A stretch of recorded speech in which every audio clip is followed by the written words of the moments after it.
निब्बाण कशाला म्हणतात, निब्बाण काय आहे, आणि काल आपण बघितलं माझ्या परीने तशी 4-5 प्रकरणं याच्यामध्ये आहेत. त्याचं आपण पठन आणि श्रवण करू, जेवढं समजावता येतं आणि जेवढं समजतं तेवढ्या करता आपण प्रयत्न करूया कसं होत आहे ते. तर आणि म्हणून निब्बाण म्हणजे काय, तर निब्बाण ही बौद्ध धर्मामधली सर्वोच्च स्थिती आहे की जिच्या करताच बौद्ध धर्मामध्ये आचरण करायचं आहे. बौद्ध धर्माचा सगळा पाया आणि शिखर. पाया जर कशा करता असेल तर पाया हे पंचशील आणि ह्याच्यावरती आहे, अष्टांगिक मार्ग आहे, पण त्याचं शिखर मात्र निब्बाण आहे, निर्वाण आहे. आणि ह्या निर्वाणाकरता प्रवचनामध्ये किंवा बाबासाहेबांनी कुठली कुठली प्रकरणं घेतली ती आपण बघूया. एके समयी भगवंत श्रावस्ती येथील अनाथ पिंडकाच्या आश्रमात सारीपुत्तासह राहत होते. तेथे भिक्षूंना उद्देशून भगवंत म्हणाले, भिक्खू हो, ऐहिक मालमत्तेऐवजी माझ्या धम्माचे तुम्ही भागीदार व्हावे आणि एक घडून यावे म्हणून तुमच्या संबंधीच्या करुणेने मी काळजीत असतो. इतके बोलून भगवंत उठले आणि आपल्या गुहेकडे निघून गेले. सारीपुत्ताने मागे राहिला होता. भिक्खूंनी त्याला निब्बाणाचा अर्थ सांगण्याची विनंती केली. इथे बाबासाहेबांनी हा ग्रंथामध्ये हे प्रकरण घेतलं. त्या 3 ओळी आहेत.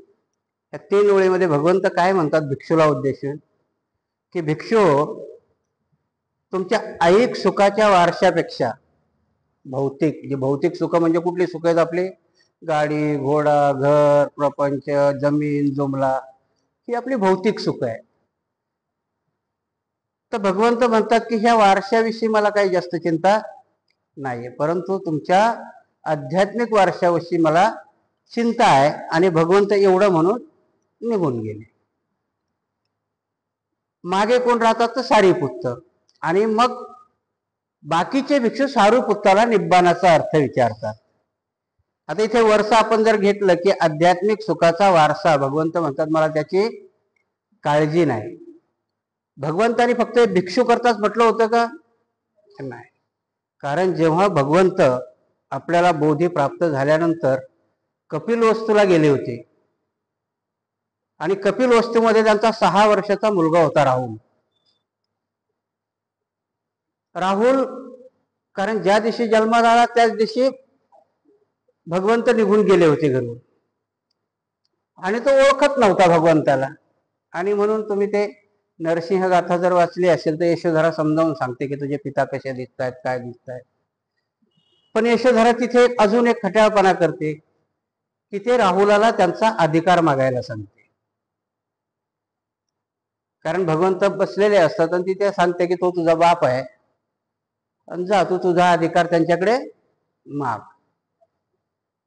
2-3 ठिकाणी वेगवेगळे प्रसंग आहेत की यशोधरा सांगते तेव्हा तो राजमहालातच मागतो.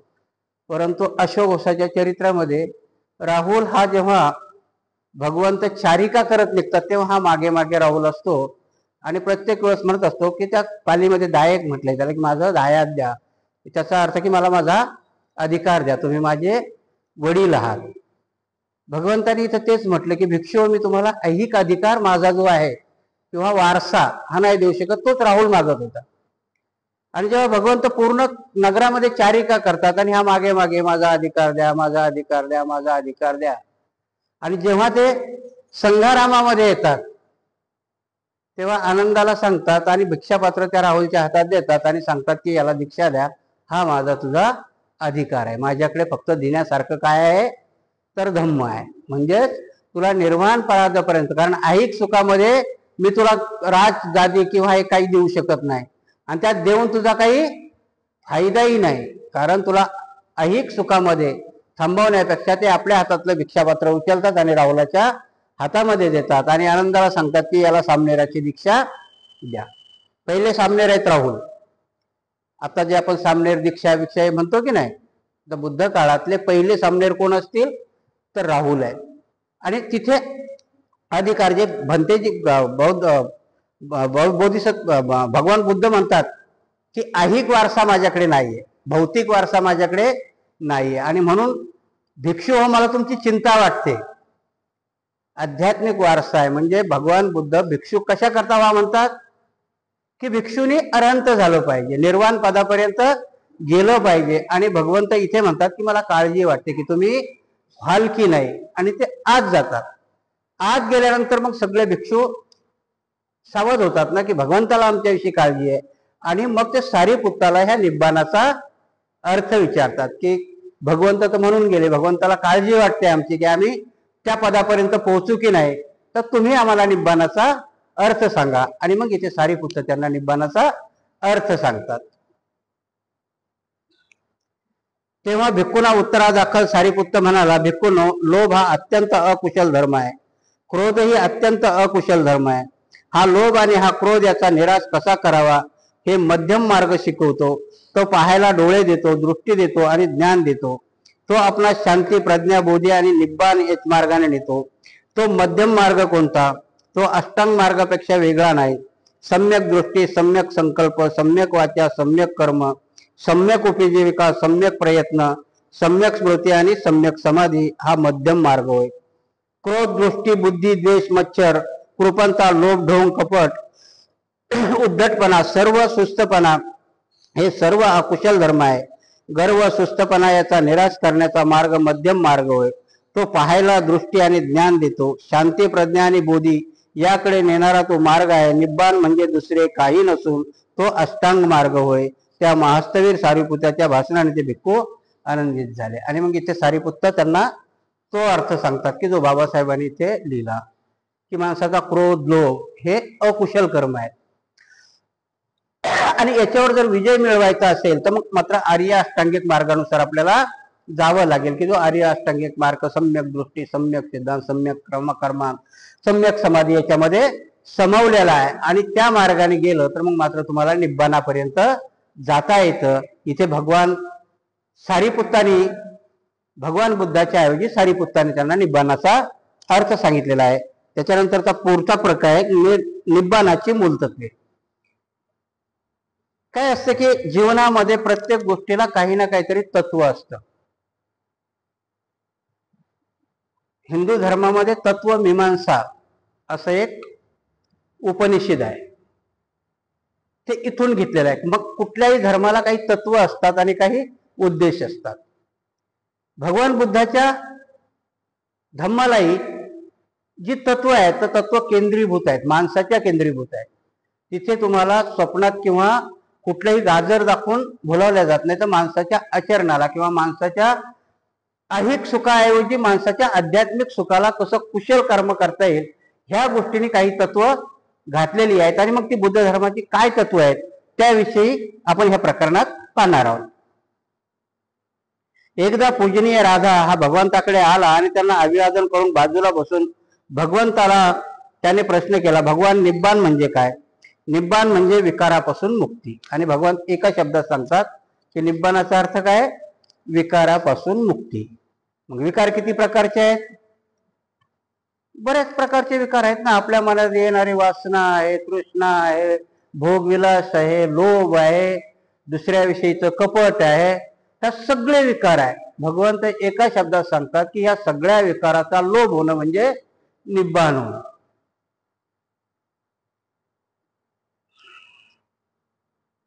भगवान, परंतु निब्बाणाचा उद्देश काय? निब्बाण स्थितीत राहून पुण्यशील जीवन जगता येते. निब्बाण हेच निब्बाणाचे ध्येय आणि साध्य आहे. आणि तो राध मी त्या आपण बघितलं ना की त्यावेळेसही कठोर प्रश्न विचारत होते. राध हा भिक्षू आहे आणि तो भगवंताला विचारतो मग निब्बाणाचा फायदा काय? आता आपणही म्हणू ना की निब्बाण म्हणजे लाभ, लोभ, क्रोध हे सगळं निघून गेलं, मग फायदा काय? काही तर फायदा असायला पाहिजे की नाही. जर हिंदू धर्मात गेलं तर त्यांना विचारलं की तुमच्या मोक्षाचा फायदा काय, ते म्हणतात स्वर्ग मिळतो. तसं बुद्धांनी सांगितलं की जर तुम्हाला निब्बाण मिळालं म्हणून, पण यातले दोन फरक तुम्ही लक्षात घेत नाही. त्यांचं मोक्ष कधी मिळतं? माणूस मेल्यावर. निर्वाण कधी मिळतं? माणूस जिवंत असताना. यातला दोन फरक आहे. म्हणून मोक्ष मिळालं की नाही याचा पडताळा करता येईल का? काही बघता येईल का तुम्हाला? आता मी मेलो, मोक्ष झालो असं कोणी परत येऊन सांगितलं का की बाबा आता मी मेलो, मोक्ष मिळालं, स्वर्गात गेलो होतो, तिथे बऱ्याचशा अप्सरा बघितल्या, अमृतही प्यायला भेटलं, परत आलो, तुम्हाला निरोप दिला ना आता परत चाललो, असं कधी झालं? परंतु बुद्ध म्हणतात निर्वाण हे तुम्हाला जिवंतपणे अनुभवता येतं, जिवंतपणे तुम्हाला त्याची साक्ष देता येते. आणि जिवंतपणाची साक्ष स्वतः बुद्ध आहेत, ते तर सम्यक संबुद्ध आहेत. पण त्यांच्या जमान्यातले अरहंत म्हणजे निर्वाण पावलेले बरेचसे भिक्षू होते. आणि मग निर्वाणाचा काय फायदा आहे, तर तुम्ही जिवंत असतानाही तुम्हाला कुठल्याही वासना आणि लालसा राहत नाहीत. म्हणून तुमचं जीवन हे एवढं आजही बघा, आता आपण विचार नाही करत आपण, कारण आपण व्याख्या सुखा, ज्या दुःख आहेत त्याच्या व्याख्या सुखाच्या केल्या. आपल्या घरी मर्सिडीज गाडी आली की आपल्याला काय वाटतंय, ते सुख आहे की नाही. दुसराही बघताना त्याच्याकडे भरतो, यांच्याकडे गाडी आली माझ्याकडे नाही आला म्हणजे हा दुःखी. पण त्याला माहित नाही त्यांची गाडी आली तर त्यांची दुःख आता सुरू झाले म्हणून. ती गाडी आली की मग तिच्यावर जर येत असेल ड्रायव्हिंग तर ठीक, नाही तर ड्रायव्हर ठेवावा लागतो. ड्रायव्हर ठेवला त्याला पगार द्यावा लागतो, तिच्यात पेट्रोल भरावं लागतं. पेट्रोल भरावायच्यात मग तेवढे आपली इन्कम आहे का. दुःखाची मालिका सुरू होते ना, पण आम्ही त्याला सुखाच्या ह्याच्यात टाकलो. आणि मग दुःख आणि सुखाची व्याख्या निर्वाणाला, त्याला निर्वाण पावलं त्याला गाडीची घरी, ते आमचे धम्मसेवक भंतीजी खूप चांगलं सांगत असतात. कधी कधी आम्ही भिक्षू म्हणतो ना किंवा गाडी आहे माझ्याकडे मग पेट्रोल टाका. धम्मसेवक ते कशाला सांगायला पाहिजे, कार्यक्रम घेता का, हा येतो, कुठे यायचं, अमुक अमुक ठिकाणी. मग जायचं, जिथं गाडी बंद झाली तिथं सोडून द्यायची, चालायचं पायी पायी. लोक विचारतात भंतीजी कधी पोहोचतात, म्हणायचं माहित नाही, ह्या या ठिकाणी आहे, माझी गाडी बंद पडली, आता मी पायी पायी निघालो, जेव्हा पोहोचायचं तेव्हा पोहोचेल. अपच येतात म्हणे, ते आपल्या गाडीत पेट्रोल टाकतात आणि त्यांच्या गाडीत बसून घेऊन जातात. आहे का दुःखाचं काही काम. म्हणजे माणसाच्या आतल्या सगळ्या इच्छाच मरून जातात, वासना आणि इच्छा मरून जातात. म्हणून ते धम्मसेवक भंतेजी कधी कधी अचंब करतात ना. आमच्या भंतेजीने 8 एकर शेती घेतली, तेव्हा मी तो संवाद ऐकला होता दोघांचा. अरे म्हणजे ज्ञान रक्षित कशाला केलं हे सगळं, खूप डोक्याला ताप आहे, आपल्या लोकांचं काम नाहीये. शाळा चालवणं हे करणं आपल्या लोकांचं काम नाहीये, कारण तिथे ग्रहस्थासारखं बसावं लागतं. मग कोणावर रागवावं लागतंय, कोणाला हे करावं लागतंय. शाळेत पोरगा आलं ते चिवरात नाही शिकलं ते सगळं करावं, ग्रहस्थासारखं करावं लागतंय. तुला कोणी सांगितलं, कारण म्हणे मी हे करून चुकलो आणि मी आता सोडून दिलं. सगळ्या कमिटीला सांगितलं ते तुम्हीच सांभाळा, तुम्हीच करा, मला माझा भिक्षू राहून द्या. सांगण्याचा उद्देश असा आहे की जोपर्यंत लोभ आणि मोह आपल्यातले निघून जात नाही तोपर्यंत तुम्हाला. आणि एकदा हे सगळं गेलं की मग शांतपणाने काय आपल्या जीवनामध्ये काय होतं, सगळेजण काय म्हणतात, जर एखादा खूप मोठा ऑफिसर आहे, घरात पैसा आहे, पाणी आहे, काय, आणि त्याला जर म्हटलं दारू का पितो, म्हणतो झोप येत नाही, है की नाही, म्हणतात ना. काय करावं, झोप येत नाही, मग घेतो थोडीशी. अरे सगळं आहे ना, कशाला झोप नाही यायला पाहिजे, कारण सगळं असूनही त्यांना शांती नाहीये. सुख शांतीत आहे, की आपल्याला समाधानात आहे कुठल्याही गोष्टीचा. आता कधी कधी काय होतं की आपल्याकडे जी गोष्टी आपल्याला प्रिय वाटते, सुखाची वाटते, पण तीच आपल्याजवळून गेली की ते दुःखाला कारण होते. म्हणून कुठल्याही गोष्टीवरती आसक्ती, म्हणून जो अरंत भिक्षू असतो त्याला कशाची आसक्ती नसते. दिलं काय, नाही दिलं काय, केलं काय, नाही केलं काय, तो त्याच्या मार्गाने चालत असतो. अरंत भिक्षू किंवा अरंत माणूस हा त्याच्या रस्त्याने चालत असतो, त्याला कशाचीही गरज नसते. आणि म्हणून की निब्बाणाचा फायदा काय, तर निब्बाणाचा फायदा आहे शांती, समाधान. तुम्हाला तुमच्या त्याच्यावर चालत असताना शांती आणि ती जिवंतपणाने अनुभवता येते. त्याला मोक्ष करायला मरायची गरज नाही. निर्वाण, कारण कधी कधी आता तुमच्या लक्षात आलं, तुम्ही जर आता कधी कधी पाया पडतात, आम्ही काय म्हणतो, सुखी व्हा. सुखी कोणीच होत नाही. खरा आशीर्वाद काय द्यायला पाहिजे, निब्बाण भाव म्हणायला पाहिजे. मग आता जर तुम्हाला म्हटलं की निर्वाण हो, काय म्हणतात, भंतीजी का मारून टाकते आम्हाला, खरा आशीर्वाद तो आहे ना की तुम्हाला निर्वाण मिळालं पाहिजे, शांतता मिळाली पाहिजे. आता त्या हिंदू धर्मात काय आशीर्वाद द्यायचे म्हणे, अष्टपुत्र सौभाग्यवती, 1 नाही 2 नाही 8 पुत्राची. त्यांचे साधू तर म्हणतात 10 दाता. दुःखाचीच मालिकाचा आशीर्वाद तो खरा आशीर्वाद आहे का. एका पोराचा संगोपन करताना किती प्रॉब्लेम येतो, ते 8 अष्टपुत्र सौभाग्यवती भाऊ म्हणत होते. म्हणजे दुःखाचा आशीर्वाद दिला. हाताही तुम्ही आशीर्वाद दिला तर आम्हाला म्हणावं लागतं, वंदामी बनते म्हटलं की सुखी व्हा. खरा आशीर्वाद काय द्यायला पाहिजे, निर्वाण भाव. तुम्हाला निब्बाण मिळू दे, तुम्हाला निर्वाण मिळू दे. कारण आम्हाला त्याचे अर्थ कळलेच नाही. कारण सुखाचा अर्थ, सुख हे दुःखाची मालिका आहे. सुख मोह आणि लोभ याच्यामध्ये नाही. आणि म्हणून इथे तो राग विचारतो की फायदा काय निब्बाणाचा, तर हा फायदा आहे की निब्बाणामध्ये तुम्हाला कुठल्याही मोह आणि याचा पश्चाताप होत नाही किंवा तुम्हाला दुःख होत नाही, तुम्हाला सुख असतं आणि ते जिवंतपणे मिळतं. एकदा भगवंत श्रावस्ती येथील अनाथपिंडकाच्या जेतवनात वस्ती करीत होते. त्यावेळी भिक्खूंना बोलावून ते म्हणाले, भिक्खू, नीच लोकांकडे ओढून नेणारी आणि मी तुम्हाला सांगितलेली 5 बंधने तुम्हाला आठवतात का? यावर स्थवीर मालुक्य पुत्र भगवंतास म्हणाला, भगवंत, ती 5 बंधने मला माहीत आहेत. मालुक्य पुत्राची कोणती ते सांग. भगवंत, हे शरीर मी आहे ही जाणीव, मानसिक अस्थिरता, धार्मिक कर्मे आणि विधी यावर सर्व काही अवलंबून आहे अशी मानणारी नैतिक सदोषता, इंद्रिय सुखाचे उद्भवणारा उन्माद आणि दुष्टबुद्धी ही भगवंतांनी सांगितलेली माणसाला नीच जगाशी जोडणारी 5 बंधने होत. आणि ही 5 बंधने भगवान मला माहीत आहेत. आता इथे मी कालच म्हटलं होतं की काय होतं की बाबासाहेबांनी ग्रंथ इंग्लिशमध्ये लिहिला आणि ह्या इंग्लिशचं ट्रान्सलेशन करताना भक्तिस्थलचा शब्द काय माहिती का? बॅड वर्ड, म्हणजे वाईट जग. इथे यांनी ट्रान्सलेशन काय केलं? नीच जग. आता नीच या शब्दाचा अर्थ अजून वेगळा होतो ना, म्हणून मी सांगितलं की याचे ट्रान्सलेशन आहे. बाबासाहेबांनी तिथं बॅड वर्ड म्हटलेले की मी तुम्हाला वाईट जगामध्ये तुमची आसक्ती कशाची राहते अशी 5 कारणं बुद्धांनी सांगितली होती. इथे ट्रान्सलेशन नीच जगाशी म्हटलं. मग आता आपण नीच जर म्हटलं, आता एखाद्याला म्हटलं की ही बाई खूप वाईट आहे, एखाद्या वेळेस ऐकून घेईन ना, पण तिला जर म्हटलं की लय नीच आहे, कसं वाटेल? भांडणं व्हायचे काम आहेत की नाही? म्हणून ट्रान्सलेशन करताना बोलताना नाही, म्हणून धर्म ग्रंथ समजावतानाही बऱ्याचशा गोष्टी येतात. तिथं आता व्यक्ती शब्दशः घेतलं तर नीच लिहिलं इथं की नीच जगाशी. जग नीच आहे का वाईट आहे किंवा बंधनात अडकवणार आहे, भाव निर्माण करणार आहे? आणि म्हणून भगवान बुद्ध त्याला विचारतात, मी तुम्हाला ती 5 बंधनं सांगितली होती की माणूस ह्या जगाशी कसा अटॅच होतो. आपल्याला एक जर समजा विचारली तर आपण वेगळी कारणं सांगू ना, पण भगवंत काय सांगतात इथे? तो राधही सांगतो की हा मला माहिती आहे. कुठलं? तर पहिलं कारण आहे की मीपणा. ह्या सृष्टीशी आपला जोडण्याचा पहिला कारण काय असेल? तर मी आहे ना.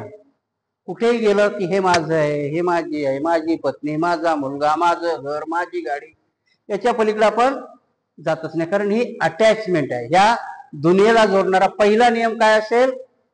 तर मी आणि माझं शरीर. दुसरी अटॅचमेंट काय सांगितली त्यांनी?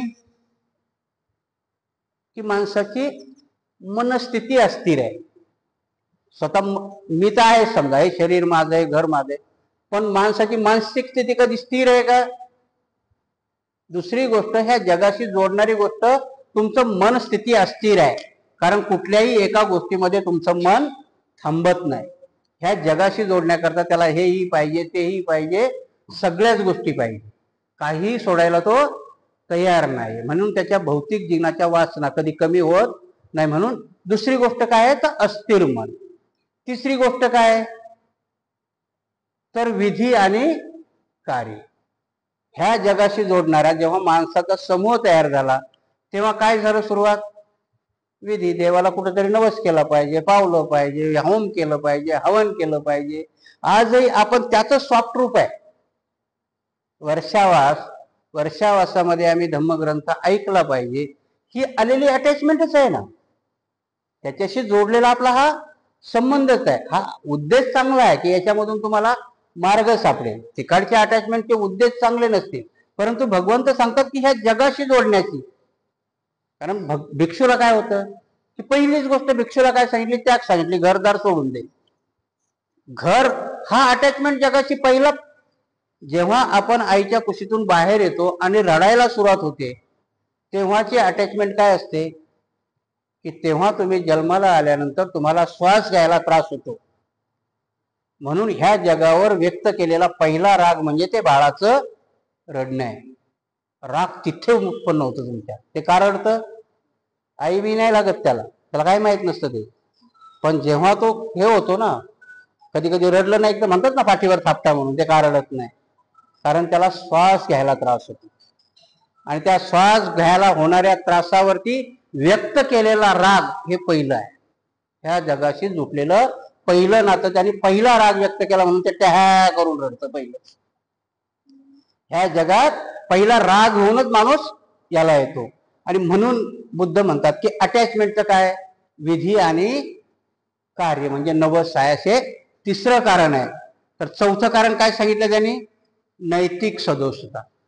थोडस मोठं झालं तर मग नैतिक सदोषता म्हणजे काय वाईट आहे आणि काय चांगलं आहे याच्यावाली विचार करण्याची आपली मनाची मनस्थिती, ही गोष्टही माणसाला ह्या जगाशी जुळवून ठेवते. मी मागे तुम्हाला सांगितलं की एकट्या माणसाला धम्माची गरज नाही. एकटाच माणूस उचलला जंगलात नेऊन सोडला, आजूबाजूला काहीच नाही, त्याला काही धम्माची गरज आहे का? त्याला काही पाप पुण्याची गरज आहे का? जास्तीत जास्त बघेल झाडं तोडून झाडं बहील, फळं खाईल, झोपेल आपला आरामशीर, जवळ जगायचं जवळ जगेल, मरून जाईल. काही गरज नाही त्याला धम्माची.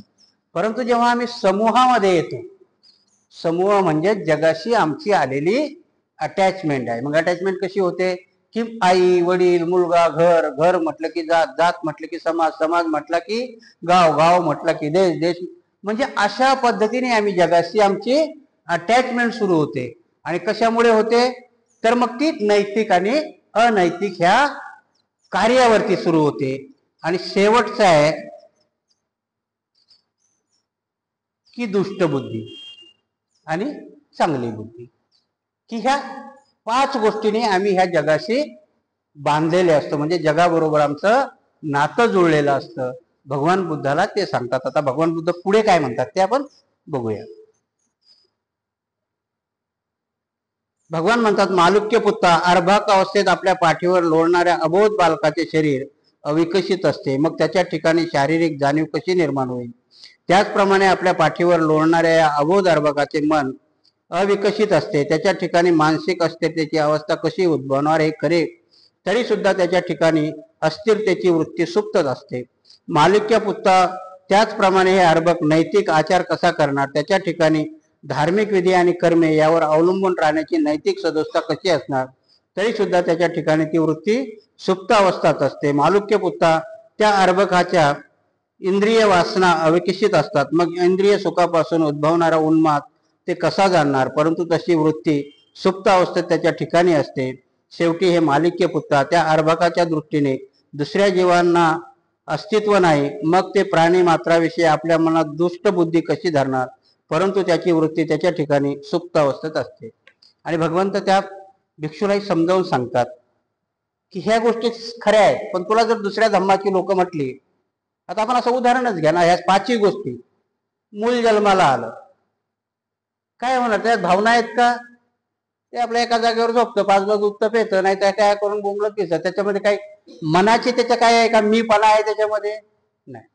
परंतु भगवंत म्हणतात सुप्त अवस्थेत त्याच्यामध्ये तो गुण आहे, तो विकसित व्हायला फक्त वेळ लागेल. तर दुसऱ्या गोष्टीचं काय सांगितलं त्यांनी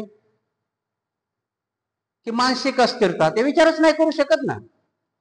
भलं काय बुरं काय या कुठल्याही गोष्टीची जर दुसऱ्या धर्माचार्यांनी विचारलं तुम्हाला, एका मुलाची गोष्ट सांगा, बुद्ध इथं खोटे नाही ठरणार का?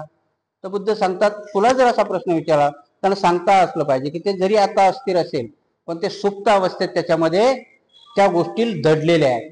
तर तिसरी गोष्ट काय सांगितली त्यांनी की धार्मिक विधी कार्य. आता एक कुठला मुलगा धार्मिक विधी करेल का? कारण अजान आहे. आणि म्हणून एक नैतिक सदोषपणा ते मूल असल्यामुळे त्याच्यामध्ये येणार नाही, किंवा बालबुद्धीमध्ये त्याच्यात चांगला आणि दुष्ट विचारही करता येणार नाही. परंतु भगवान बुद्ध सांगतात की ह्या गोष्टीमध्ये सुप्त अवस्थेत त्यांच्यामध्ये ते असतात, जेव्हा जेव्हा त्यांचा विकास होत जाईल. आणि म्हणून म्हणतात ना की शील पाळण्याची प्रक्रिया नपुसकाला समजत नाही, कारण शील पाळणं हे माणसाचं आणि वैधानिक बाईचं काम आहे. कारण तुम्ही जर शील पाळायचं असेल तर मुलाला शील पाळता येईल का? कारण त्याच्यात विकास व्हावा लागते. आणि पण त्याच्या पुढे जाऊन उदाहरण देतात की सुप्त अवस्थेत कसं असतं. तुम्ही मूल जन्मल्यानंतर सगळ्यांनाच मुलं बिलं आहेत, जेव्हा मूल जन्मतं तेव्हा या दुनियेतलं त्याला काही माहिती असतं का? काहीच नाही. पण सुप्त अवस्थेत ते सोबत काहीतरी घेऊन येतं, आणि म्हणून त्याच्या बाजूला तुम्ही जोरात एखादा कशाचा तरी आवाज करा, ते दचकतं, आहे की नाही? डचकणं हे त्याला कुठून आलं? हे त्याच्या सुप्त अवस्थेपासून आलेलं आहे.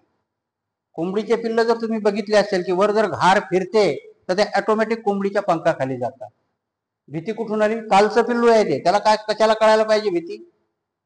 हे सुप्त अवस्थेत त्यांनी सोबत आणलेले गुण असतात. आणि म्हणून बुद्ध सांगतात की तुम्हाला जर असं कोणी विचारलं तर त्यांना सांगा की हे सुप्त अवस्थेत त्यांच्याजवळ असतात, पण ही 5 कारणं तुम्हाला जगाशी जोडण्याशी रिलेटेड आहेत. त्याच्याशिवाय तुम्हाला जगाशी अटॅचमेंट होऊच शकत नाही. कधी कधी तुम्हाला एक गोष्ट सांगतो की भारताची जी एक मिलिटरी आहे ना, की ज्याला ब्लॅक कमांडो म्हणतात, अटॅचमेंट कशी असते तेव्हा, हे ब्लॅक कमांडो कुठून भरती करतात माहिती तुम्हाला? की जी मुलं रस्त्यावर फेकली जातात किंवा कुठेतरी सोडली जातात, म्हणजे म्हणायचे की जे अनैतिक मार्गातून जन्माला येतात, जी मुलं आश्रमामध्ये असतात, त्याच्यातून निवडली जातात ती ब्लॅक कमांडो. कारण का? त्यांना अटॅचमेंट नसते कोणाचीच. आणि म्हणून ते कमांडो एवढं निर्दयी असतं की त्यांना माणसाला मारायला किंवा कशाला मारायला काही वाटत नाही. कारण जी अटॅचमेंट असते आपल्यावाली, की जगाशी जोडण्याची शक्ती, जगाशी जोडण्याचा तुमच्यावाला जो काय म्हणता येईल त्याला, माया म्हणा की काय म्हणा, ती जी असते, बुद्ध सांगतात की त्या गोष्टी आहेत. परंतु ज्याला जर असा काही अटॅचमेंटच नसेल, मग तो एक तर खूप मोठा बौद्धिक होतो किंवा एक मोठा निर्दयी होतो. म्हणून कुठल्याही मिलिटरीमध्ये यांना सांधण्याचे प्रयत्न केलेले आहेत. आणि म्हणून कुठलाही धर्मावर आधारित आजपर्यंत जर आपण बघितलं, कारण काय होतं की जिथे अधर्म असतो त्या गोष्टी, अधर्माच्या गोष्टी निर्दयतेने सोडवल्या जातात. कारण मागेही मी तुम्हाला सांगितलं की याच्यामध्येच आलं होतं, बाबासाहेबांनीच उदाहरण दिलं की पानातिपाता, आपण जेव्हा अहिंसा किंवा हिंसा म्हणतो, तर भिक्षूचं उदाहरण दिलं होतं की श्रीलंकेच्या भिक्षूंनी जेव्हा त्यांच्या देशावरती आक्रमण झालं तेव्हा भिक्षूंनी हातामध्ये तलवारी किंवा हातामध्ये बंदुका घेतल्या. आणि म्हणून ह्या अटॅचमेंटच्या गोष्टीविषयी की भिक्षूलाही आध्यात्मिक लेवलवरती सांगितलं की सैन्यामध्ये भरती झालेले भिक्षू जेव्हा लोक पळून आले आणि भिक्षू व्हायला लागले, तेव्हा बुद्धांनी मनाई केली की नाही, हे तुझ्या याचं काम नाही. म्हणून अटॅचमेंट, ह्या जगाशी आम्ही कसे जोडल्या जातो, तर याची ही कारण आहेत, जगाशी जोडण्याची आमची कारण आहेत. आणि ह्या कारणाशिवाय आम्ही जगाशिवाय राहू शकत नाही. आणि म्हणून याच्यापासून जर मिटायचं असेल तर मग म्हणून तुम्हाला शील दिली, म्हणून तुम्हाला त्याग जीवन दिलं, आणि त्याच्यापासून निब्बा नावाचे प्रवचन आहे की निब्बाणापर्यंत जाण्याला किती रस्त्यात अडचणी आहेत, किती मार्ग खडतर आहे, आणि तिथे जाण्यापर्यंत मग तुम्हाला या सगळ्या गोष्टीचा त्याग करावा लागेल किंवा त्या गोष्टी आचरणात आणावं लागतील. आता मग कुठलीही गोष्ट आपल्याला साध्य करायची किती अडचण आहे, अवघड आहे की नाही? सिद्धार्थ गौतमासारखे जर आपल्याजवळ समजा आपण राजे झालो आणि किती दुःख पाहिलं तर आपल्याला वैराग्य येईल का? मरू देत म्हणेन, पुढे काय व्हायचं ते व्हायचं, जवळ काय तो. म्हणून ह्या जगाची आसक्ती सुटणं खूप मुश्किल आहे. आणि म्हणून बुद्ध सांगतात की ह्या 5 गोष्टी तुम्हाला जगामध्ये बांधून ठेवतात. ह्या गोष्टी बांधल्या जर नाही गेल्या तर मग तुमचा विकास व्हायला सुरुवात होतो. आणि म्हणून बुद्ध सांगतात की ह्या गोष्टी सोडवण्याकरता तुम्हाला आर्य अष्टांगिक मार्ग किंवा शीलाचा मार्ग अवलंबला पाहिजे. आणि म्हणून कधी कधी कळत नाही आपल्याला, कधी ग्रंथातही नसेल, कधी कधी भिक्षू लोक आम्ही काय सांगतो की नेहमीच नाही करतायत तर मग वर्षातले 4 उपवास पाळा. सवय लागली पाहिजे ना माणसाला, की जर तुम्हाला ह्या जगापासून, अध्यात्म जीवनापासून पुढे जायचंय, वर्षावासामध्ये तुम्ही काय येऊन बसता त्याच्या पाठीमागची संकल्पनाच ती आहे. कारण वर्षावास हा ग्रस्त लोकांना सांगितलाय का? नाही, तो भिक्षूला आहे. वर्षावास कोणा करताय? भिक्षू करताय. भिक्षूला काय सांगितलं की ह्या 3 महिन्यामध्ये चारिका करायची नाही, एका ठिकाणी बसायचं. तुम्हाला जर सांगितलं घरात एकाच ठिकाणी बसा, 3 महिने नोकरी सोडून बसू शकाल का? मग त्या वर्षावासाला काय तुमच्या अर्थ आहे का? वर्षावास याच्याकरता सांगितला की भिक्षू एका ठिकाणी बसत आणि आपल्या वरिष्ठ, कारण सगळेच त्यावेळेचे भिक्षू, जम्बूद्वीप म्हटलं होतं त्यावेळेस त्यांना, भगवान बुद्धाबरोबर 2-3 हजाराचा संघ राहायचा, पण असे बरेचसे होते की पुऱ्या जम्बूद्वीपामध्ये भिक्षू. म्हणून ते काय एका ठिकाणी येत होते का? जिथे जिथे असेल तिथे तिथे, तिथे जो वरिष्ठ भिक्षू असेल म्हणजे महाथेरो थेरो असतील त्यांच्याकडनं शिक्षण घेत होते. संकल्पनाच ती होती की आम्ही तिथून शिक्षून घ्यावा आणि आमच्या आसक्ती कशा तुटतील. कारण भिक्षू झाल्या झाल्या तो आनंद होत होता का? नाही.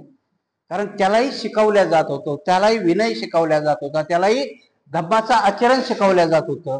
आणि मग त्याच्यामधून सर्वच होत होते का? नाही. सगळ्यांना हे आचरण शिकवलं. तीच पद्धत आता आपल्यात आहे की आपण का वर्षावास करतो, का आपण इथे यायचंय, आपल्याला त्याच्यामध्ये करायचंय. आणि म्हणून जर तसं करायचं तर वर्षावास दुसरं तिसरं काही नसून, उपोषण दुसरं तिसरं काही नसून, उपासकाने भिक्षूशी केलेली कॉम्पिटिशन आहे. माझी व्याख्या काय, की उपासकाने तेवढ्या दिवसात भिक्षूशी केलेली कॉम्पिटिशन आहे. काय आहे तो उपासक?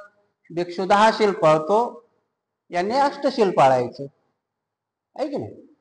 म्हणजे भिक्षूशी केलेली ती एक प्रकारची स्पर्धा आहे की नाही, पण ती चांगली स्पर्धा आहे. काय करायचं? 8 शील पाळायचं म्हणजे पंचशिलाचं तेच सगळे तत्व आहेत आणि त्याच्यातले 3 पुढे लागले ते की विकाल भोजना. भिक्षुई 12च्या आत जेवतो तसं त्यांनी करायचं. भिक्षुई आपण उच्च आसनावर झोपायचं नाही, त्या दिवशी अंगावर दागदागिने घालायची नाही. काय अर्थ त्याच्या पाठीमागे, की तेवढ्या दिवसामध्ये तुम्हाला ती त्याग करण्याची प्रवृत्ती तुमच्यामध्ये येईल. की काय होतं, एक दिवस मी दागिना नाही घातली तर कसं वाटतं मला.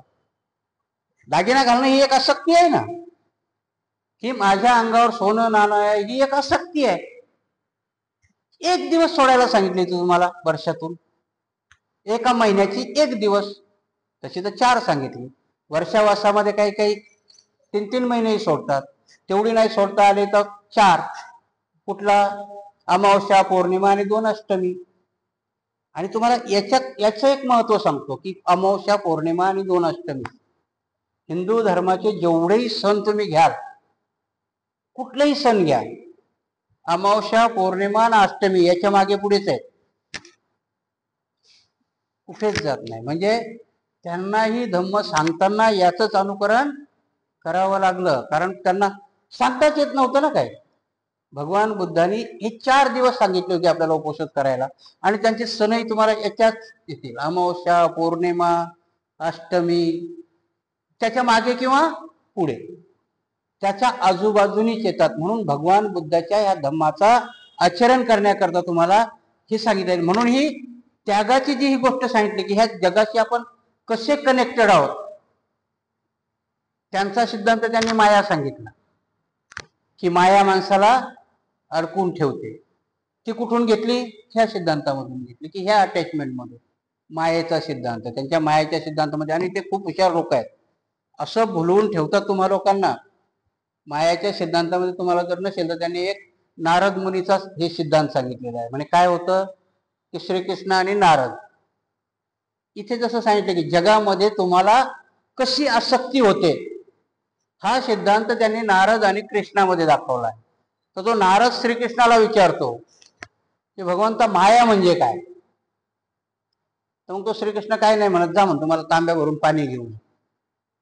समजावण्याची तऱ्हा बघा त्यांच्याला, कसं मिथक झालं. तर मग तो जेव्हा तो पाणी आणायला जातो श्रीकृष्णाला, तर त्या घरातली बाई येते समोर, ती एवढी सुंदर असते की तो तिच्यावरच मोहित होतो.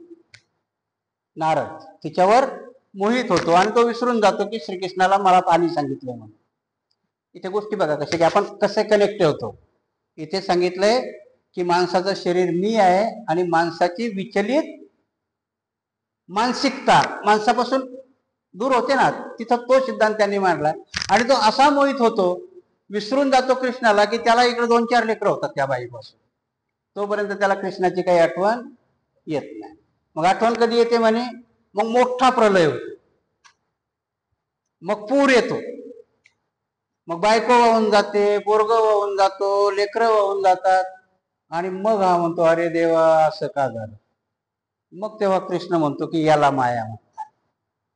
तेच इथे आहे की आम्हाला जेव्हा आम्ही शेवटच्या क्षणाला लागतो, तेव्हा मला माझी 5 माळ्याची इमारत दिसते, माझे पोरग दिसतं, बायको दिसते, एक तर मी जाताना दिसते किंवा ते जाताना दिसते. आणि मग तिथे आम्हाला जगाशी कनेक्ट आम्ही कसे झालो हा बोध होतो. हाच बोध तिथे त्यांनी त्या पद्धतीने सांगितला. पण तो मनोरंजक वाटतात म्हणून तिथे बायका जाऊन, पुरुष जाऊन एकदम पद्धतीने बसतात. आणि जेव्हा तिथला साधू सांगतो की प्रलय आला की यांच्या डोळ्यापुढेही महापूर दिसतो, तो नारद बी व्हायला लागतो, बायको व्हायला लागते. इथं आम्ही सांगितलं की शरीर आहे, मन अस्थिर आहे, यायचं मन इथं अस्थिर नाही, यायचं मन भटकत जरी. म्हणून धम्म समजावताना खूप अडचण येते सांगायला. आणि म्हणून म्हणतात ना की बोधिसत्वाने त्यावेळेस धम्म कसा सांगितला असेल, कारण धम्म सांगताना 3-4 गोष्टी आहेत की धम्म सांगणाऱ्याची वाणी पण चांगली असावी. कधी कधी वाणी आता माझी आहे की नाही माहिती नाही, पण जर वाणी कर्कश असेल किंवा वाणी निष्ठुर असेल तर पुढचा तुमचा धम्म ऐकणार नाही. ती सांगतानाही तुम्हाला मनोरंजक तर नाही पण कंटाळवाणी नसावी, नाही का. कधी कधी मी भाषणाचं सांगतो, आता मी बघितलं इथे कधी कधी की माणसाला खूप कंटाळा येतो. करावं काय, पण पुढच्या वक्त्याला काही बोलता येत नाही ना. आम्ही कॉलेजला होतो त्यावेळेस काय की आम्हाला एखाद्या वक्त्याचं भाषण नाही आवडलं, आम्ही टाळ्या वाजवायचो. तर पुढच्याला कळलं पाहिजे की बाबा आता आम्ही बोर झालो, तुझं बंद कर. पण आता तो प्रज्ञावान असेल तर त्याला कळेल ना. तर तो असाच म्हणते आपलं त्याचं चाललंय स्वरूप. बघ लोक कंटाळले, टाळ्या वाजू लागले, याला वाटलं मला प्रोत्साहनच देतात की काय. आणि मग ते शेवटीला म्हणलं की एवढं बोलून मी माझं लोकाला हाय असं वाटलं, बरं झालं बोलते. लोकांनी जोरात टाळ्या वाजवल्या. तर ते म्हणे एवढं बोलून मी माझ्या विषयाकडे वळतो. लोक झोपीचे. म्हणजे सांगण्याचा उद्देश कसा आहे की धम्म सांगताना की तुमच्यामध्ये, कारण बुद्धाच्या काळामध्ये असे माईकही नव्हते आणि लाख लाख लोक बसायचे. सांगण्याचा उद्देश काय आहे की त्यांच्याकडे ते होतं सम्यक संबोधाकडे, की त्यांचा आवाजही तेवढा होता की शेवटच्या माणसापर्यंत तो जात होता. तो आवाजही मंजूळ होता, कारण त्यांच्या सभेमध्ये लोक आरंत झाले आणि तोही शेवटचा माणूस आरंत झाला. किस्सा गौतमी जेव्हा बावरी झाली तेव्हा ती बाहेर उभी होती नग्न अवस्थेत, तिथे सगळे याने झालेले, आणि तिथे तिने बुद्धाचं प्रवचन ऐकलं. म्हणजे तुम्ही विचार करा त्यांचा आवाज, सांगण्याची पद्धत कशी असेल. विचार करा. आता आम्ही काय करतो की आम्हाला सांगताही येत नाही, ऐकणारही त्या मनस्थितीत नसतो ना, कारण दोन्ही असावं लागतात. कधी कधी म्हणतो ना आपण काही काही गोष्ट म्हणतो की बाप असावा तर असा, उदाहरणं देतात ना. अरे पण बाप कसा असावा, पण मुलगा बी चांगलाच असावा ना, तरच बापाचा काहीतरी फायदा होईल ना. नाही तर बाप कितीही चांगला असला आणि पोरग बाहेर असलं तर काय कामाचं आहे. म्हणून कुठल्याही गोष्टीमध्ये सक्सेस कधी मिळतो की दोन्ही गोष्टी जर चांगल्या असतील तर. बाप चांगला आहे, शिकवायला तयार आहे, पण पोरग शिकायलाच तयार नसेल तर त्यालाही काही अर्थ नाही. आणि म्हणून निब्बाणाच्या मार्गामध्ये की तुम्हाला मोह माया आणि याच्यामधल्या ह्या गोष्टी ज्या आहेत की जगाशी जोडून ठेवतात आपल्याला, आणि म्हणून निब्बाणामध्ये अडथळे येतात. भगवान बुद्ध तिथं सांगतात की तुमच्या अशक्ती, तुमच्यामध्ये असणारी अस्थिरता, तुमच्यामध्ये असणारी दुष्टबुद्धी, ह्या तुम्हाला निब्बाणापासून अडवतात. ह्या जोपर्यंत तुमच्यातून निघून जाणार नाही, कारण जगाशी अटॅचमेंट जोपर्यंत माणसाला आहे की तो सिद्धांत त्यांनी मायाचा सिद्धांत तिकडे मांडला, इकडे बुद्ध करुणाचा सिद्धांत मांडतात, कारण कार्यकारण भावाचा सिद्धांत मांडतात, कर्म सिद्धांत मांडतात भगवान बुद्ध, आणि तिथे तुम्हाला निब्बाणाला न्यायचा प्रयत्न करतात भगवंत. शेवटी हे मालुक्य पुत्या ह्या अर्भकाच्या दृष्टीने दुसऱ्या जीवांना अस्तित्व नाही, मग ते प्राणी मात्रा संबंधी आपल्या मनात दुष्ट बुद्धी कशी धरणार. परंतु तशी वृत्ती त्याच्या ठिकाणी सुप्त अवस्थेत असते. भगवंताचे भाषण संपतात पूज्य आनंद त्यांना म्हणाला, भगवंत आता वेळ झाली आहे, सुगत आता आपली विश्रांती घेण्याची वेळ झालेली आहे. आणि एवढं त्यांना सांगून तोही खुश होतो आणि भगवंत विश्रांती करता जातात. त्याच्यानंतरचं प्रकरण आहे सम्यक दृष्टीला प्रथम स्थान का. काल मी बरंचसं सम्यक दृष्टीवरती बोललो, कारण सम्यक दृष्टी ही आर्य अष्टांगिक मार्गातला पहिलं तत्व आहे आणि निब्बाणाचं इथे पहिलं तत्व आहे की निब्बाणाला जाण्यापर्यंत आपण सम्यक दृष्टी असली पाहिजे. एका ठिकाणी मी कुठेतरी वाचलंय की माणूस कसा आहे त्याच्याशी घेणं देणं असल्यापेक्षा मी त्याच्याकडे कसा बघतो, ठीक आहे ना. समोर तुम्ही बसलेल्या जर व्याख्याच करायची झाली, मी मागे तुम्हाला सांगितलं होतं की मी एका ठिकाणी लग्नाला गेलो आणि मग बाई उपासिका होत्या. ते म्हणते जी हे आमची सुनबाई ना, मोठी सुनबाई गरीबा घरची आहे, पण एवढी चांगली आहे आणि ती बिचारी खरंच चांगली काम करायची, हे करायची. त्या सासूबाई एवढी तिची तारीफ करायच्या की विचारू नका. ते मला मुलगी एकच आहे पण ही माझी दुसरी मुलगी आहे, असं आहे तसं आहे. म्हणते जी आता त्या पोराच्या दुसऱ्या पोराच्या लग्नात गेलो होतो. बघा म्हणे हिचा भाऊ घरी आजारी आहे, पण इथं आमच्याकडे करायला कोणी नाही, मला त्रास होईल सासूबाईला, म्हणून ती बिचारी गेली, फक्त भावाला भेटली आणि परत आली म्हणे, आणि काम करते सगळं. अशी सून प्रत्येकाला भेटावी म्हणे. मी तेव्हा म्हटलं हो बाबा, तर कारण सासू चांगली असली तर सूनही चांगली असते. आणि पुढच्या वर्षी मग तिच्या मुलीचं लग्न होतं. मी परत मुलीच्या लग्नाला गेलो, कारण त्या पहिल्या दोन नंबरच्या मुलाला 4 व्हीलर आणि बराचसा हुंडा आला होता. मग त्या मुलीच्या लग्नाला गेलो तेव्हा सासूबाई काय त्या मोठ्या सुनेची तारीफच कराना, ती काय कुठे दिसे नाही. पण मीच विचारलं, म्हणलं तुमच्या मोठ्या सुनबाई दिसत. मारू दे म्हणे, मेलीचं नाव नका घेऊ, कर्म दरिद्री कुठली. काय झालं, भिकारी घराण्यातली म्हणे, या 2 नंबरवाली हुंडा घेऊन आली होती. बोलण्याचं कसं असतं आमचं, की सम्यक दृष्टी कशी आहे बघण्याची. आणि परत ते वाक्य तिने जे वापरलं होतं तेच वाक्य पण दुसऱ्या पद्धतीने वापरलं. म्हणे भंतेजी काय तिची गोष्ट ऐकून घेता म्हणे, एवढा भाऊ आजारी या लग्नात, मेरी गेली नाही म्हणे, इथं नाचायला थांबली. बघण्याचे दृष्टिकोन माणसाचा कसा असतो. कारण एका गोष्टीत, कारण ती आता नावडती का झाली होती, तर 2 नंबरची सून भरपूर काही डावरी घेऊन आली होती. म्हणून याला सम्यक दृष्टी म्हणता येईल का, नाही. कारण जी सून तिला पहिल्यानी तिच्या मुलीसारखी वाटत होती, ती सून मात्र तिला नंतर मुलीसारखी वाटत नव्हती. म्हणून सम्यक दृष्टी असावी माणसाकडे. सम्यक दृष्टीने तुम्हाला बघता आलं पाहिजे, पुढचा कसा आहे, तर माझ्या दृष्टीनुसार मी त्याच्याकडे बघितलं पाहिजे. जर माझी बघण्याची दृष्टी वाईट असेल तर मला जगही वाईट दिसेल. माझा बघण्याचा उद्देश जर वाईट असेल तर मग सगळं जग मला वाईट असेल. म्हणून ती म्हण आहे ना, की कावीळ झालेल्या माणसाला सगळं पिवळं दिसतं. म्हणून माझ्या दृष्टीमध्ये जर व्यंग असेल, कधी कधी तिरडा माणूस आहे की नाही, तो बोलतोय एकीकडून पाहतोय तिकडं, कारण दृष्टी तशी. एक उदाहरण द्यायचं सांगितलं की तिरडा माणूस आहे, आपल्याला वाटतं ते तिसऱ्याला बोलतोय, कारण ते बोलत आपल्याला असते. म्हणून सम्यक दृष्टी हा निब्बाणाचा प्रथम स्थान आहे. सम्यक दृष्टीला अष्टांग मार्गापैकी सम्यक दृष्टी एक थोर तत्व आहे. सम्यक दृष्टी हे श्रेष्ठ जीवनातील प्रस्तावना आणि गुरुकिल्लीच आहे. सम्यक दृष्टीचा अभाव हे सर्व पापाचे मूळ होय.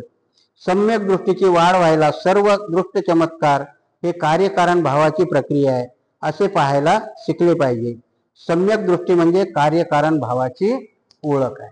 सम्यक दृष्टीचा दुसरा अर्थ भगवंत काय सांगतात, की आपला पाहण्याचा दृष्टिकोन का बिघडतो.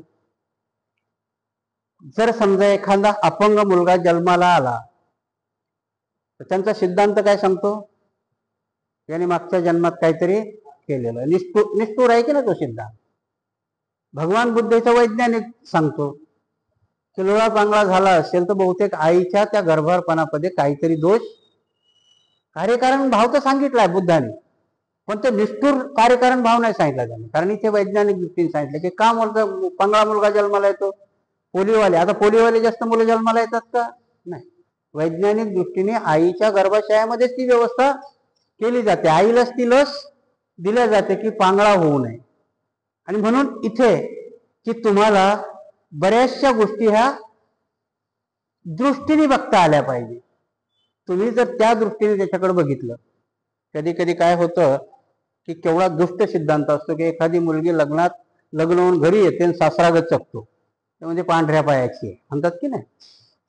घरात पाऊल टाकला नाही टाकला तर सासरा गचकला. आता तिच्या पायाचा आणि याच्या जाण्याचा काही संबंध आहे का, पण बघण्याची दृष्टी तिला जिंदगीभर नावं ठेवत असतात. म्हणते पांढऱ्या पायाची, काही काही त्यात भडकात्या झाल्या, पांढऱ्या पायाची घरात आली म्हणे आणि सासरा गेला. आता सासरा पहिलाच दारू पिऊन टीबी झाली होती, ते नाही सांगणार कोणाला, पण ती घरात आली मिळत. म्हणजे बघण्याची दृष्टी आमची कशी आहे, की सम्यक आहे का कशी. म्हणून दुनिया कशी असेल मी तिला त्या सम्यक दृष्टीने बघितलं पाहिजे, जसं आहे तसं बघितलं पाहिजे. आणि ती बघण्याची प्रज्ञा माझ्यामध्ये आली पाहिजे. निब्बाणाचा हा पहिला मार्ग आहे की तुमच्यात सम्यक दृष्टी असली पाहिजे तुम्हाला निब्बाणाच्या मार्गावर चालायचं. तर भिक्को ज्याची दृष्टी संकल्प, वाणी, कर्म, उपजीविका, साधना, स्मृती आणि समाधी मिथ्या आहे, ज्याचे ज्ञान आणि मुक्ती ही मिथ्या आहे, ज्याचे प्रत्येक कार्य, वचन, विचार, ऐच्छिक कार्य, आकांक्षा, निग्रह आणि सर्व व्यापारी सर्व अशा मिथ्या दृष्टीने साधलेल्या असल्यामुळे ते तिरस्कारणीय, दुःखकर, उत्पन्न करणारी आणि हानिकारक असतात. आणि हे सर्व का, तर त्याची दृष्टी मिथ्या असते. आणि म्हणून आपण दुसऱ्याकडे बघण्याचा आपला जो दृष्टिकोन जो बी वाईट असतो. कारण बघा, ह्या दुनियेमध्ये सगळे कलहाची घरं काय आहेत, तर आपला बघण्याचा दृष्टिकोन आहे. आपल्या बघण्याचा दृष्टिकोन जर चांगला असेल तर समोरची गोष्टही चांगलीच होते. कधी कधी बघा, आपण कधी कोणाला भेटतही नाही, काही होत नाही, पण त्या माणसाविषयी माणसाच्या मनात आकर्ष निर्माण असतं. काही केलेलं नसतं त्यानं तुमच्यावर. मग कधी कधी कोणीतरी व्याख्या करतं, गौतम घर खूप खराब आहे, हा कधी त्याला भेटलाही नाही. याच्यातलंच उदाहरण द्यायचं तर आमचं सगळी लोक महात्मा गांधीला शिव्या देतात, आणि गांधी कधी वाचलेलंच नसतो, आहे की नाही. महात्मा गांधीला शिव्या द्यायचा अधिकार कधी पोचतो तुम्हाला, की तुम्ही तो वाचलाय का? तुम्हाला त्याच्या वाईट गोष्टी लोकांनी सांगितल्यात, पण चांगल्या गोष्टी काही माहिती आहेत का? म्हणजे सम्यक दृष्टीला कोणाविषयी आपण व्याख्या करताना त्या माणसाची पूर्ण ओळख आपल्याला आहे का? ओळख नाही, काळख नाही, काहीच नाही, आणि त्याला आपण वाईट म्हणून मोकळं व्हायचं, याला सम्यक दृष्टी म्हणता येत नाही. सम्यक दृष्टी करता मला त्या माणसाची जसा आहे तसा मला तो कळला पाहिजे. माणूसच नाही, कुठली स्थिती, परिस्थिती. कधी कधी एखाद्या, तुम्हाला इकडे माहिती की नाही माहिती, पहिल्या जमान्यामध्ये काहीच्या गावाच्या गावात म्हणत होते शौर्य करू नका, ते गावच खराब आहे, अशा व्याख्या व्हायच्या, की त्या गावात पोरगी द्यायची नाही का, सगळे लोक खराब आहेत म्हणायचे. असायचा एक दोन माणूस खराब, पण सारं गाव खराब. म्हणजे बघण्याची दृष्टी अलग होती, सम्यक नव्हती. आजही आपण राजकारणाच्या गोष्टीमध्ये गेलं, सम्यक दृष्टी आहे का तर तुमच्याकडे? नाही. आम्ही सम्यक दृष्टीने बघतच नाही. आम्ही काय म्हटलं, राज्यघटना बदलायला निघाले म्हणून आम्हाला त्यांना निवडून द्यायचं नाही. मग आम्हाला कोणाला निवडून द्यायचंय? की ज्याने 140 वेळा घटना दुरुस्त केली. काँग्रेसने किती 140 वेळा घटना दुरुस्ती केली. 395 कलम, त्याच्यातले किती दुरुस्त केलेत? 140. सम्यक दृष्टी आहे का आमच्याकडं? आम्ही परत कोणाच्या नादानं करतो? आमचे बुद्धिवंत लोक पत्रक काढतात आणि तुम्हाला सांगतात. सम्यक दृष्टी सांगतो, त्यांना राग येऊ का काय हो, मोठमोठे आमचे विचारवंत पत्रक काढतात आणि तुम्हाला सांगतात की घटना धोक्यात आहे, आणि म्हणून तुम्ही त्यांना ते सम्यक दृष्टी कळत नाही की घटना धोक्यात असेल, काही असेल. आम्ही 5000 सालापासून सोचलंय की बघू ना, हो द्या का ती घटना आमच्या एकट्या करताच आहे का? ती मांगा करता धोक्यात नाही, मराठा करता धोक्यात नाही, धनगरा करता धोक्यात नाही, ती धोक्यात फक्त पूर्वश्रमीच्या महारा करताय, है की नाही. ह्या सगळ्या विचारवंतामध्ये बघा, तुम्हाला एकही धनगर सापडणार नाही, एक मराठा सापडणार नाही, आणि परत तेच बोंबलत फिरते, आम्हाला शिव्या देते. कारण आता काहीतरी त्यांच्यावर मोर्चे नेले ना, तेच बोंबलत फिरते म्हणजे आमच्यावर मोर्चे काढतो. कारण त्यांच्याकडे सम्यक दृष्टी नाहीये. सम्यक दृष्टी जर असती तर त्यांनी समाजाला चांगलं गायडन्स केलं असतं. आणि म्हणून समाज, कारण काय समाज अनाडी असतो ना.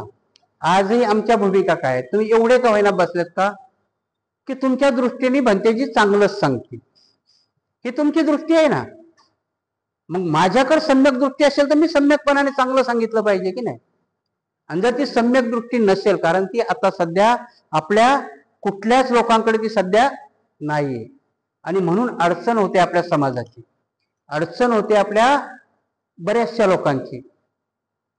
तुम्हाला 1990चं कारण सांगतो की सम्यक दृष्टी कशी नसते. 1990ला मला वाटतं मराठवाड्यातलंच गाव आहे, मला आता गावाचं नाव नाही आठवत, छुवाछूत खूप होती मराठवाड्यामध्ये.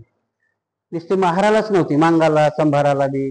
म्हणजे त्यांच्या घरी पाणी जरी प्यायचं तर ते वरून टाकायचे. आणि म्हणून मला आता गावाचं नाव नाही आठवत, त्या गावातल्या मांगाने आणि महाराने दोघांनी मिळून थोडासा प्रबोधन झालं होतं. शिकले सवरलेली पोरं होती, त्यांनी म्हणे पाणीच नव्हतं प्यायला, नदीला पाणी प्यायला जायचे, मांगा महाराला विरच नव्हतं. मग ती मराठ्याची विहीर होती, म्हणजे आपण जाऊन पाणी भरू. रात्रीचा विचार केला पोरांनी, जाऊन त्या विहिरीतलं पाणी भरलं. 1990 पर्यंत चांगला अट्रॉसिटी कायदा आला होता. गावातली लोक हुशार, ते म्हणे अरे त्यांच्या काही नादाला लागू नका, अट्रॉसिटी कसा पुरं गाव अटक होईल. परंतु त्यांची दृष्टी बघा कशी होती. त्यांनी काय केलं, आता हे बी तयार, कारण यांना वाटलं की दुसऱ्या दिवशी आपल्याला ते मारायला तर येतीलच ना. मांग आणि महार दोन्ही तयार होते. इकडे काय करायचं ते आपण करू. ही घडलेली घटना 1990ची. तिकडच्या पाटलाने मांगाला बोलून घेतलं. शेवटी आपण गरीब तर होतोच ना. आणि अशी एक मेघ त्यांच्या दिमागात ठरवली की सकाळी मांगा आणि महाराच्या कुऱ्हाडीने मारामाऱ्या झाल्या. काय केलं होतं माहितीये, अण्णाभाऊ साठेचा त्यावेळेसचा कम्युनिस्टचा झेंडा त्यांच्या निळ्या झेंड्यासरी रात्ररात्र आणून लावला. आणि सकाळी त्यांच्या मारामाऱ्या होण्याच्या ऐवजी ह्या दोघांच्याच मारामाऱ्या झाल्याने दोघंच जलात गेले.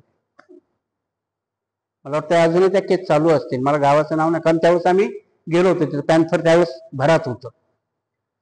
दृष्टी सांगितली मी तुम्हाला की सम्यक दृष्टी कशी असावी. त्यावेळेस ना मांगाने विचार केला आणि महाराने विचार केला. त्यांनी बघितलंच नाही.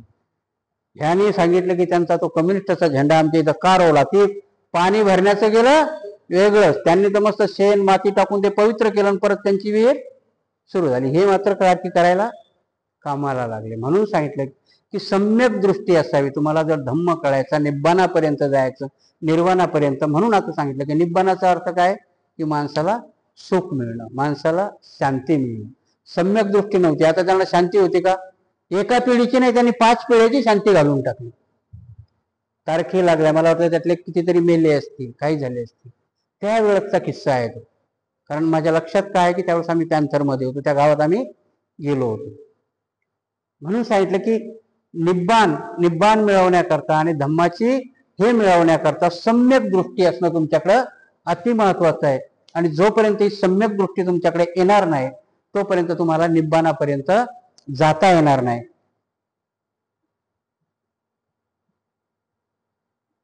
आपला मार्ग बरोबर असणे एवढेच पुरेसे नाही. एखादे बालक योग्य मार्ग स्वीकारते, परंतु त्याचा अर्थ असा नव्हे की त्या बालकाला मार्गाच्या योग्य अवगतीची जाणीव आहे. योग्य मार्गाचे अवलंबन करायचे म्हणजे योग्य मार्गाचे ज्ञान पाहिजे. हे आनंदा, यथार्थ भिक्खू कुणाला म्हणता येईल? बुद्धिपूर्वक कोणते शक्य आहे, कोणते अशक्य आहे, या ज्ञानावर ज्याने प्रभुत्व मिळवले आहे त्यालाच यथार्थ भिक्खू म्हणता येईल. आणि म्हणून इथं भगवंत सांगतात की तुम्हाला चांगलं आणि वाईट यथार्थ काय आहे. की नुसतं आम्ही चांगलं करतो एवढंच असून भागणार नाही, तर कुठलं वाईट आहे आणि कुठलं चांगलं आहे. यथार्थ भिक्षू कोणाला म्हणता येईल?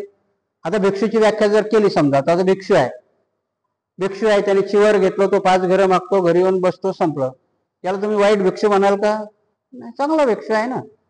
काय कर, त्याचं काम आहे बाबा, तो उठतो सकाळी 12च्या आत जेवतो, 5 घरं मागतो, आपल्या विहारात झोपतो. भगवान बुद्ध म्हणतात हे चांगलं आहे, पण एवढं चांगलं असून भागत नाही. भिक्षूचं काम काय मग? स्वतः बरोबर चरत भिक्खवे चारिकं बहुजन हिताय बहुजन सुखाय. हे भिक्षूचं कर्तव्य आहे. त्याला यथार्थ भिक्षू म्हटलं. नुसतं चांगलं असून भागणार आहे का? नाही. मग सम्यक दृष्टीच्या गोष्टीने ते नुसतं चांगलं असून नाही भागणार आहे, तर त्याला अतिउत्तम व्हावं लागेल. तुम्हाला तुमच्या त्या ध्येयापर्यंत जावं लागेल. आणि मग ध्येयापर्यंत जायचं तर यथार्थ काय? नाहीतर नुसतं भिक्षूनी जशी आत्ताची गोष्ट सांगितली की ते धम्मसेवक भिंतूजीवन लहरे ज्ञान रक्षित, हे आपलं काम नाही रे बाबा. हे भांडणं होतात, ते पोरं शाळेत येत नाहीत, पोरं असे होत नाहीत, मग नंतर सरकारचा बी दबाव येतो, माझ्या पोराला घे म्हणतात. म्हणजे सांगण्याचा उद्देश काय की यथार्थ काय आणि अनयथार्थ काय जोपर्यंत ते भिक्षूला कळत नाही तोपर्यंत त्या भिक्षूला तुम्ही चांगला भिक्षू किंवा यथार्थ भिक्षू म्हणता येणार नाही. म्हणून निब्बाणाकडे जाण्याकरता तुमच्याकडे ती दृष्टी असायला पाहिजे. दृष्टी असणं म्हणजे ती सम्यक असावी लागते. एकदम वरच्या टोकाची नाही आणि खालच्या टोकाची नाही. म्हणून एखाद्याविषयी व्याख्या करताना एकदम खराब आहे किंवा एकदम वाईट आहे अशा व्याख्या न करता तुम्ही त्याला जसं आहे तसं बघण्याची सम्यक दृष्टी तुमच्यापर्यंत आली पाहिजे. त्यालाच निब्बाणापर्यंत जाता येईल. मृत्यू तर जीवनाची चिंता कशाला करा. एके समय स्थवर महाकश्यप आणि स्थवीर सारीपुत्त हे बनारस जवळच्या ईशीपतामधील मृगदयामध्ये राहत होते. त्यावेळी स्थवीर सारीपुत्त सायंकाळी आपला एकांत संपवून अहर्त स्थवीर महाकश्यप यांच्याजवळ जाऊन बसले. अशा रीतीने बसल्यावर स्थवीर सारीपुत्ताने महाकश्यपाला प्रश्न केला, मित्र कश्यपा, मृत्यूत्तर तथागतांना अस्तित्व असते काय? बघा, संवाद कोणाचा आहे? कश्यप आणि सारीपुत्ताचा. काय समजवतो बघा मी. कोण आहे ते? अनंत भिक्षू आहेत. आणि तरी त्यांचा संवाद काय की मृत्यूनंतर तथागताला अस्तित्व आहे का? अनंत आहेत, यांना माहिती पुढचा जन्म नाहीये. ते कोणाचं विचारतायत? तथागताचं.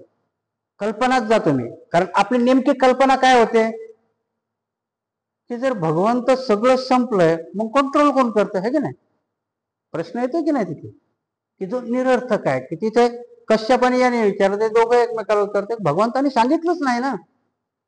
भगवंतालाही स्वतः ते प्रश्न विचारले की भगवंत म्हणजे तथागताचं काय होतं मेल्यानंतर? अनंताचं ठीक आहे की त्यांना पुढचा जन्म नाही, पण सम्यक संबुद्धाचं काय होतंय? आणि मग मिथ्या प्रश्नावर आपण वळून तिथे येतो ना. आणि ते आपल्या कोणाच्या डोक्यातला अजून जायला तयार नाही की मग हे चालवतोय कोण, आहे की नाही? ही सृष्टी चालवती कोण? मग आपल्या डोक्यातलाही प्रश्न असतो ना की आपण काय म्हटलं तथागताला?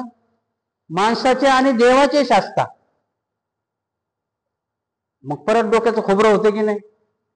माणसाचे आणि देवाचे शास्त्र आहेत, म्हणजे सूत्रधार आहेत, चालणार आहे, कंट्रोलर आहे. मेल्यानंतर कुठं बसतात? वडाच्या झाडावर कुठं ना कुठं तरी बसले असले पाहिजे ना, किंवा त्यांचा एखादा लोक असला पाहिजे की नाही? आणि मग इथे सारीपुत्त म्हणतो की त्याने सांगितलंच नाही ना काय होतंय म्हणून. ते हसतात बी आणि नसतात. निब्बाणाचा अर्थ सांगितलं की निब्बाण म्हणजे काय आहे की माणसाच्या बुद्धी कशा विचलित असतात, तुम्हाला तिथपर्यंत जायचं. आणि माणसाला सन्मार्गाला जाण्यापेक्षा आपण निरर्थक प्रश्नाकडे जास्त जातो. निब्बाणाचा अर्थ काय की मला सुख आणि समाधान मिळालं पाहिजे, कारण ते जिवंतपणे मिळतं. प्रश्न काय विचारतात? हे तथागताचं काय होते मेल्यानंतर. आणि म्हणून तथागताने त्यांना सोप्या भाषेत उत्तर दिलेलं आहे की त्या प्रश्नाच्या उत्तरात तुझ्या निब्बाणाशी काहीही संबंध नाही. त्याच्याशी काही संबंध आहे का निब्बाण मिळण्याशी? की तथागत वर बसले तर खाली बसले, ते राहणार आहेत की जाणार आहेत, ह्या प्रश्नाशी तुझ्या निब्बाणाशी. म्हणजेच आताही आपण म्हटलं की बाबा आम्हाला अमुक अमुक गोष्ट पाहिजे, तर मग अमुक अमुक केल्यानंतर मुक्तमुख होईल. जर समजा माझा प्रपंच चालवताना मला नोकरी आहे, पगार मिळतोय, तर मग मला मुख्यमंत्री व्हायची काही गरज आहे का? नाही ना. किंवा तो मुख्यमंत्री वर्षातच बसतोय का सह्याद्रीत बसतोय, कुठं का बसते ना, मला माझा पगार भेटण्याशी संबंध आहे. अत्याचार. म्हणून तथागताचं काय होतंय याच्याशी तुझ्या निब्बाणाशी काही घेणं का? तुझ्या सुखाशी आणि त्याच्याशी काही घेणं देणं नाही. आणि म्हणून त्या मॅक्स मुलरने लिहिलं होतं की भगवान बुद्धाच्या धर्माची शकल का झाली की भगवंतांनी ज्या प्रश्नाची उत्तरं दिली नाही त्याच्यानंतरच्या भिक्षूंनी त्या प्रश्नाची उत्तरं देण्याचा प्रयत्न केला, आणि मग मात्र पंथ निर्माण होत गेले. त्यावेळेस भगवंतांनी उत्तरं दिली नव्हती, कारण भगवंताला माहिती होतं की याच्याशी तुम्हाला काही घेणं देणं. याचा अर्थ असा नाही की भगवंताला माहिती नव्हतं, भगवंताला ते माहिती होतं. पण त्यांना माहिती होतं की जोपर्यंत तुम्ही अरहंत होणार नाही किंवा निर्वाणपर्यंत जाणार नाही त्यापर्यंत तुम्हाला त्याचा अर्थही कळणार नाही. कारण आता सारीपुत्तांनी हे विचारलं, त्याच्यावरून तुम्ही अंदाज बांधा ना की अरहंतालाही त्याचा अर्थ कळला नव्हता. आणि म्हणून जर तुम्हाला निब्बाणापर्यंत जायचं असेल तर अशा निरर्थक प्रश्नामध्ये तुम्हाला अडकून पडता कामा नये. निब्बाण मिळवायचं तर तुम्हाला पूर्ण व्यवहारिक आणि नीतिमान प्रश्न समोर घेऊन जावा लागेल, सम्यक दृष्टी. म्हणून भगवान बुद्धाचा हा मार्ग बाबासाहेबांनी जसा एका वाक्यात सांगितला की तुम्हाला जर निब्बाणापर्यंत जायचंय तर आर्य अष्टांगिक मार्गाचा अवलंब केला पाहिजे. आपण आजचं प्रकरण इथेच थांबू, बाकी उद्या बघू.